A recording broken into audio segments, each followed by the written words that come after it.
Hello and welcome to EDSE 602 and 603, Math and Science Teaching Methods. My name is Dr. Joe Johnson. I'm the professor for this class.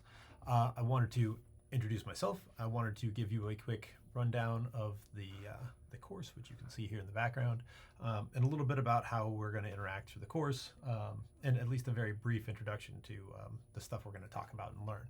So, well, with no further ado, let's get right into it. I'm going to move me off to the side so you can see the important stuff, and that is the Blackboard page for the course. So when you sign into Blackboard, you'll see Math and Science Teaching Methods, Fall 24, and under Content, there's a long list of stuff. I don't know that you can see all of this stuff. I'm still getting used to the new Blackboard platform. I had a couple things that were supposed to be already visible to you, but weren't, because it defaults to being hidden from students for whatever reason. I don't know. But hopefully I've gotten all that solved. If there is something that you know that you should be able to see or access and you can't see it or access it, or that it's like, it seems like it's not quite right, please let me know right away. It's probably an error due to how it transferred over from the old class. But fingers crossed, hopefully there's not too many of those. First, very brief, it says hello and welcome, but it's just a list of the course descriptions. The hello and welcome is what I'm doing right now. We are greeting you and welcoming you through this video. Yeah, you can read the course descriptions. They're on the syllabus, they're online, they're here. You can check those out if you'd like. Next, general information. This is my contact info. Kind of a nice picture of me. But you can reach me on my office phone. You can email me. You could come to my office if you're in the area and want to stop by. And then a little snippet that came off of the university webpage about me. All right, onward. The syllabus. So this is one of the things that was invisible, but now is visible to you. There's a syllabus for 602 and 603. They're actually very similar. You can check them out. It's going to look something like this. Strangely, it changed the format. Before I uploaded it, this was up and down, not side to side, but all the content is still there. This is the first time I've clicked on it, so I didn't notice that before. One of the differences between the two syllabi is the required textbooks. So for everybody, you'll need the strategies and models for teaching. That looks like, oh geez, I'm dropping things. But it looks like this. If you go on Amazon, that's what the cover should look like. And you'll also need the Understanding by Design, second edition. This is for everybody. I did include a little later in the Blackboard page a link to the Google Book version of this that provides a preview of a solid chunk of this book. Not all of it, but a pretty sizable amount. So that's useful, and you feel free to use it as much or as little as you'd like. It's still, this is actually a really good model. Understanding by Design is a widely accepted model for planning. It's also called backwards planning. We're going to have a whole week where we talk about planning, but it may be worth having because lots of schools use it. It's really a useful model for conceptualizing the planning process for lessons. The difference between the two, so both of those texts, strategies and models and Understanding by Design, are required for everybody in the course. For just the math teachers, you're going to want the What Successful Math Teachers Do text. For my science teachers in the 603 course, you're going to want What Successful Science Teachers Do. This is kind of fun because my former mentor, Dr. Randy Urich, is one of the co-authors of that book. So that's a difference between the two syllabi. But the rest is fairly similar. You do need to go through and read through the syllabus because there's an assignment that the school gives you. It's not my assignment. It's for the education department where you have to sign off on the syllabus. That's going to be a little later in this tour. So the required textbooks are also outlined here. You can see them listed. There's the link to the Google Book version. Also, you may want to pick up an APA guide. Most of that information you can find online, but we do use APA formatting for our submissions in this class. Clearance requirements. So as an education student who will be going into the field, you need to have your clearances on file with the school. If you have questions about the clearances, you can ask me, but I'm going to forward you along to Dr. Berniston. Dr. Amy Berniston is the person who I ask those questions to. She's very up to date and current on what the requirements are, so you'll want to check with her if you have questions about your clearance requirements, whether you have them or need them, or what you need, how you get them. All of that information, you're going to want to go to Dr. Amy Berniston. The schedule for the course also is on the syllabus, but you can get it directly without having to open the syllabus. Looking here, each week we have a module or a unit, and those topics for the units are outlined, as well as when things are open and due.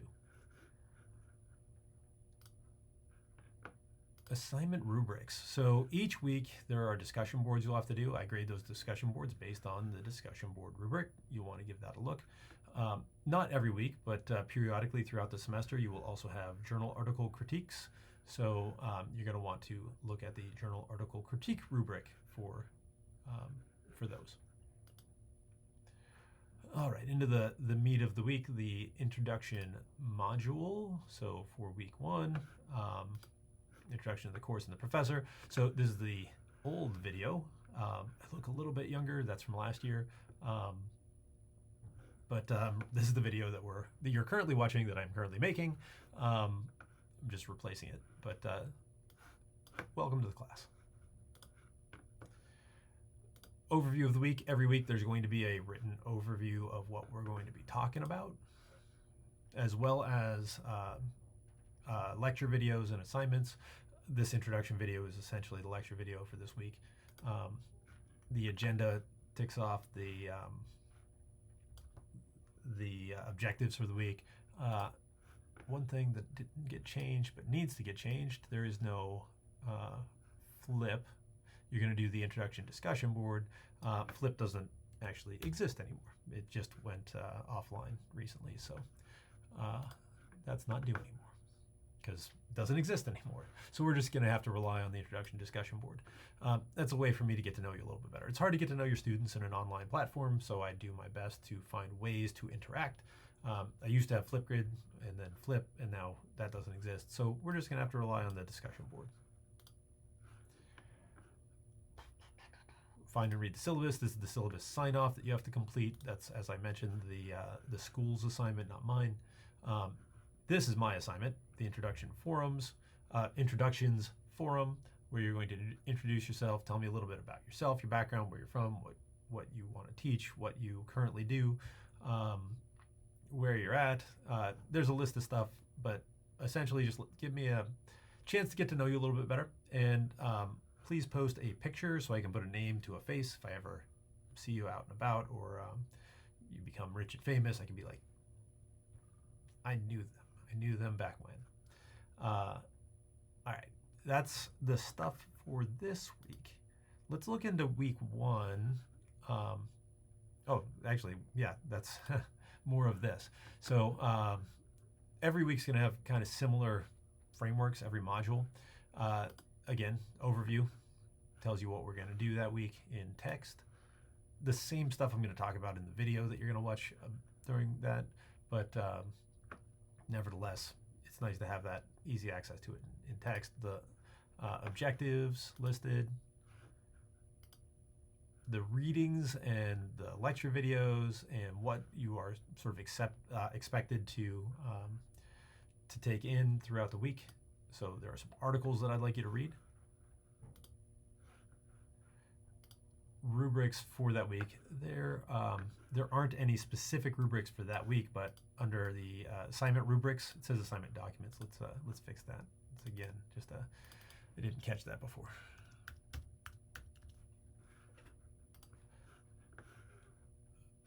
So you can go look at the rubrics for the general assignments, because you have to do a couple, down here in assignments, you have to do a couple discussion boards.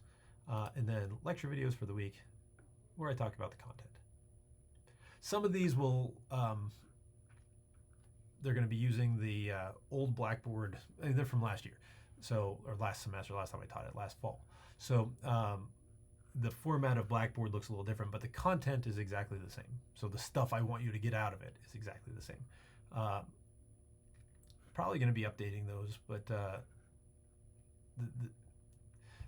the content is the same. So hopefully it's not confusing for you.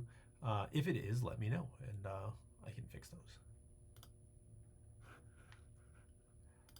Lastly, the assignments. You are going to, in a discussion board. Oh, actually not in a discussion board. That's in a Google Doc. That I changed that last semester. So in a Google Doc, you are going to share the qualities of an outstanding teacher, whether it be an outstanding math teacher, outstanding science teacher. What does that teacher embody? What makes them outstanding? And then a reflection on your reading to explain kind of what you got out of it, and how you made sense of the stuff you read in the context of what you do and what you know. So if you need to get a hold of me, please reach out, ask any questions you have, introduce yourself if you'd like. Other than, you're going to be introducing yourself through the introduction discussion board, but also feel free to reach out and with any questions you have at any time. If you don't get a response, follow up, because every once in a while I miss an email. That does not mean I will never ignore your email, never. Your emails are important. That's our primary means of communication with each other, and communication is key to successful education. I hope to model good practices for you. I do my absolute best to put those practices, even through an online venue, into effect. But the goal is to make you better teachers by the time you're done. I know that every time I teach this class, I learn things. I learn new strategies. I learn new ideas for implementing lessons and various content areas. So hopefully you get a wide variety of strategies and pedagogical tools that you can implement. One of the things that we focus on throughout the class is something called pedagogical content knowledge. So I'm not going to be teaching you your content area. You know, if you're a math teacher, you know math. If you're a biology teacher, you know biology. You've studied it. You're good at it. You have a passion for it. And my alarm telling me I'm going overtime in my video. So you have a passion for what you do. You should also have a passion for teaching, and you need all kinds of teaching strategies. You should be good at your content and good at teaching. The real skill of being a teacher, though, is where those overlap. How do I take those strategies and use them to teach the content that I love and make it accessible and interesting and engaging for my students? And the more strategies you get, the better you're going to be able to match it with the content you're going to teach. And that's one of the main goals of this course, is to expose you to as many research-based, effective, engaging teaching strategies that I can provide for you. So with that goal in mind, welcome to the course. As I said, feel free to reach out with any questions you have. But otherwise, I'm looking forward to seeing your submissions and getting to know you throughout the class.